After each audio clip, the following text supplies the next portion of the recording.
আগামী রবিবার থেকে সারা দেশে আবারও ভারী বৃষ্টিপাতের সম্ভাবনার আভাস দিয়েছে আবহাওয়া অফিস। শুক্রবার সকালে রাজধানীর আবহাওয়া অধিদপ্তরের ঝড় সতর্কীকরণ কেন্দ্রে সাংবাদিকদের এ তথ্য জানান আবহাওয়াবিদ খন্দকার হাফিজুর রহমান। বঙ্গোপসাগরে সৃষ্ট সুস্পষ্ট লঘুচাপটি ক্রমশ দুর্বল হয়ে ভারতের উড়িষ্যায় অবস্থান করছে। তবে সক্রিয় মৌসুমি বায়ুর প্রভাবে আগামী কয়েকদিন দেশের বিভিন্ন এলাকায় বৃষ্টি ও বজ্র সহ বৃষ্টির পূর্বাভাস দিয়েছে আবহাওয়া অধিদপ্তর। এছাড়া বন্যা পূর্বাভাস ও সতর্কীকরণ কেন্দ্র বলছে, সিলেট জেলার কুশিয়ারা নদীর পানি বিপদসীমার উপর দিয়ে প্রবাহিত হচ্ছে। বিস্তারিত রিপোর্টে। আষাঢ়ের শেষে অতিবৃষ্টির ধারাবাহিকতা ধরে রেখেছে গুরুগম্ভীর শ্রাবণের আকাশ।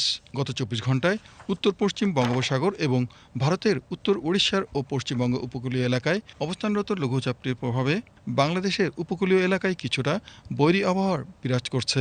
শুক্রবার সকালে আবহাওয়া অধিদপ্তরের তথ্য মতে লঘুচাপটির প্রভাবে দেশের কিছু কিছু অঞ্চলে আংশিক বৃষ্টি হলেও আগামী ২৪ ঘন্টা থেকে পরবর্তী কয়েকদিন সারা দেশে ভারী বৃষ্টিপাতের সম্ভাবনা রয়েছে।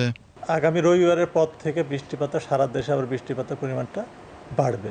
সেক্ষেত্রে মাঝারি ধরনের ভারী থেকে ভারী বৃষ্টিপাতের সম্ভাবনা রয়েছে সারা দেশে। তবে এ সময়টা দেশের উত্তরাঞ্চলের বৃষ্টিপাতের প্রবণতাটা বেশি থাকবে এবং এ সময় অতি ভারী বৃষ্টির আশঙ্কা আমরা করছি না।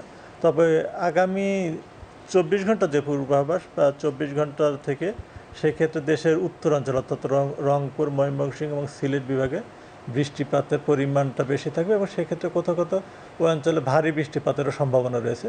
উত্তর উড়িষ্যা এবং বিহার এবং তৎসংলগ্ন গাঙ্গেয় পশ্চিমবঙ্গ এলাকায় অবস্থান করছে। এর প্রভাবে কিন্তু সমুদ্র বন্দরগুলোর উপর দিয়ে ঝড়ো হাওয়া দেওয়ার আশঙ্কা রয়েছে। সেই জন্য আমরা সমুদ্র বন্দরগুলোর জন্য ৩ নম্বর স্থানীয় সতর্ক সংকেত দেখিয়ে যেতে বলেছি।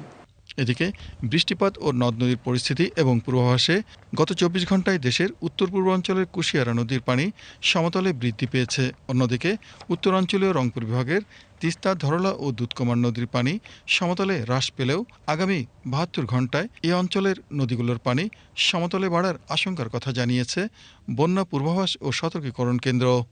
লঘুচাপ বঙ্গোপসাগরে সৃষ্টি হয়েছিল, সেটা সুস্পষ্ট লঘুচাপ থেকে বর্তমানে আরও কিছুটা দুর্বল হয়ে লঘুচাপে পরিণত হয়েছে।